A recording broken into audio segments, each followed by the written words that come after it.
been an amazing experience. Probably, you guys know my situation.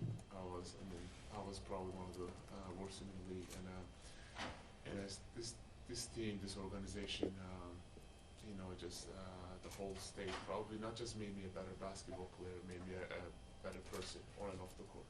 And probably, if I look at my career, I've been in the league for 8 years. Probably, signing here was the best thing ever happened to me in my career.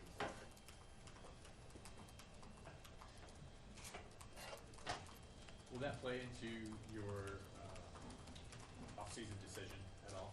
But of course, man. If I look at this, the thing, from the day one, they opened their arm, give me a warm welcome. From the first week in, I feel like I've been part of this team for like years. Because everybody in the locker room was so amazing. The coaching staff, the organization, the whole state was amazing to me. So it will definitely go and help. Money obviously is also an equation or a factor in the equation. What do you value the most? Of course, the most important for me from this this point of my season, of course, is winning. I've been dying to just go into the playoffs.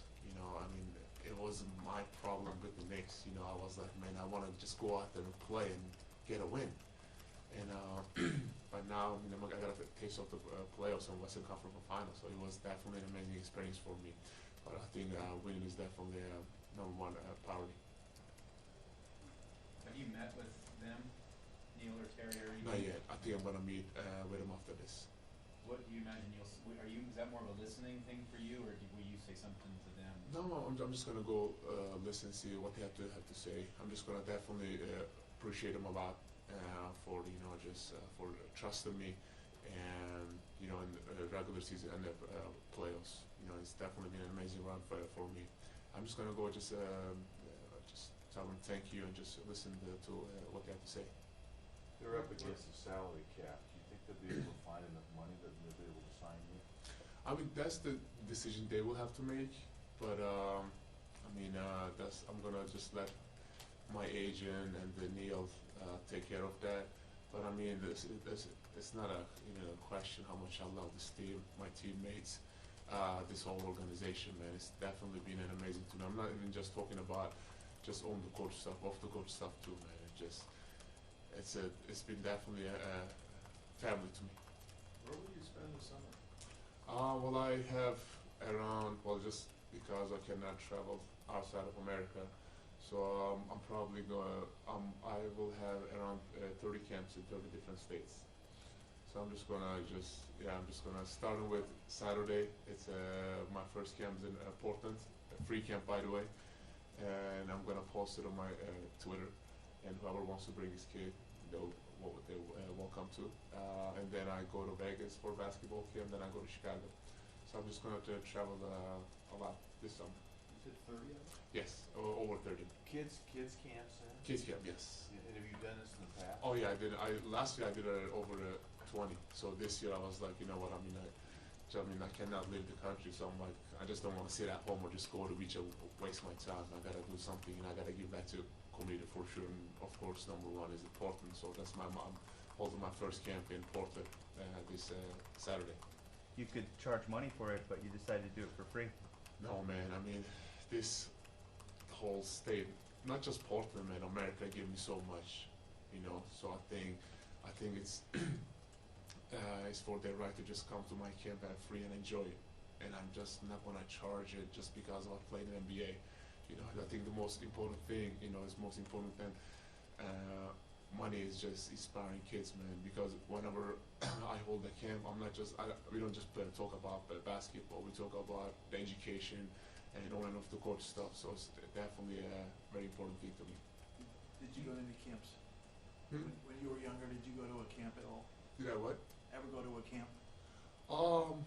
I went to I went to Jordan Brand Classic when I was 16 years old, and as a Turkish kid coming to America, it was definitely an awesome thing. I got to meet Michael Jordan, and it was an amazing experience. Now I'm seeing all these kids just idolizing us, just come in our camp. And if I could charge money, I could make lots of money. I'm doing a over 30 camp, but I think, like I said, is the most important thing, man. Just how can I, just when I'm done with my career, I want to look back and just say how many people that I inspired. You know, I think the money comes second. CJ says that you guys see each other or have in recent off seasons. You're in Yes, the same building a or lot. whatever. And so will you spend time there, and you imagine you guys will work out? Or? We work out almost every summer. You know, there's a gym. I don't know if you guys, the Sky Building is pretty famous. So just me and him just go there and just play a lot of pickup games. So I mean, it was one of the reasons that I wanted to, you know, come to Portland, because I mean I play with you know, the CJ in the same pickup games almost every summer, and I know how good of a teammate he was. So I'm like, you know what, it'll be a really good decision because I already know CJ, I already know how to play with him. So it's, yeah, I'm gonna work with him a lot this summer. You seem like you've talked about using your platform to kind of talk about what's going on back home, and it seems like through these plays, you kind of built some momentum in that kind of discussion. Do you have any plans kind of going forward to keep building on that? Yes, I think so. So I'm thinking I'm gonna spend some of my time in Washington, D.C. this summer, and because whenever I go there, you know, lots of the senators and congressmen just always want to meet, and we sit down and talk about all the, you know, the stuff's going on back in Turkey. And I remember when when the Knicks was in London, I went to Washington and I was just sitting down with all the senators and congressmen. I was telling them my story, and you know, when I was talking, they stopped me. I was like, "Don't worry about it. We already know these stories," because there was a conversation that Turkey was trying to extradite me back to Turkey. So yeah, so that's why I was sitting down with the senators and talk about all those issues. And then luckily, you know, I met with Ron Wyden, and Mr. Ron Wyden. I mean, he's been really helpful with this in this case, and he's been an unbelievable supporter. So I appreciate him a lot. How much do you worry about the situation throughout the day? It's tough, man. I mean, it's like the basketball is like my escape. You know, as soon as I step on the court, I know it's all I care about is my teammates and basketball and winning. But as soon as, you know, I wake up in the morning, or as soon as I step off the court, the fight begins.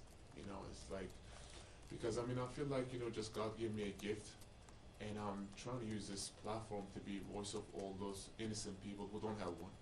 So as soon as I wake up, or as soon as I step off the court, you know, I see everybody is talking about going out, having fun, or doing all this stuff, but I feel like I got bigger things to worry about it, because I think that life is too short. Looking back at it now, how do you feel like you dealt with playing through the fast and upset?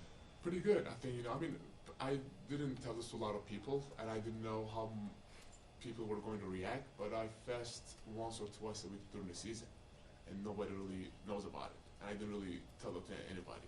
So I mean, I always do that to get my body ready for Ramadan.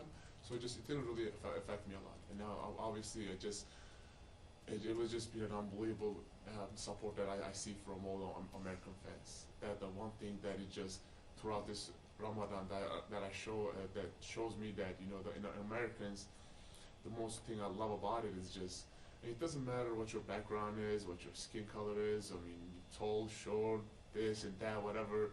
I think the most important thing is just leave your difference on the table and try and find what we have in common. And I think I got a lot of support from Muslim people, non-Muslim people, and it was just like, even like my some of the staff in my team, like they didn't eat in front of me because they felt bad for me. So they were just turning their back and just eating food. I'm like, it's okay, man, I'm used to this. So it just shows that how much respectful the people are, not just my teammates, not just my, you know, the coaching staff, the whole organization, the whole state. So when you fasted during the season, would it be just a day, a couple days? How long would you? So I mean, I fast like just once a day. Like I mean, during this season, the days are shorter because it's winter. So I break my fast around like 5:30, just because it's summertime, and just because the days are like now, especially we're in Portland, days are even longer, like almost 17 hours. But I'm used to this, you know. Now I have like another 15 days left, around 15 days left in Ramadan, and then I'll be fine. How Are there One more question, then we gotta wrap it up. Are there particular meals that you eat throughout the night that you like most? So when I talked to Hakeem from the first day of Ramadan, he gave me, he said, I asked him, like, what were you eating? He told me, I was just eating oatmeal, dates, and water. I'm like, there's no way I can survive this. There's no way. I'm like, and then, I was just eating whatever I could find, I was just eating pasta, burritos, just all kind of stuff, But I think, just because of, I did not want people to think that this is going to affect me, my mind was so sharp. And I think the game of basketball is definitely mental over physical. So I think I was so even paying attention to little details, and I was always trying to show the whole world that I can do it. Because Hakeem has inspired me.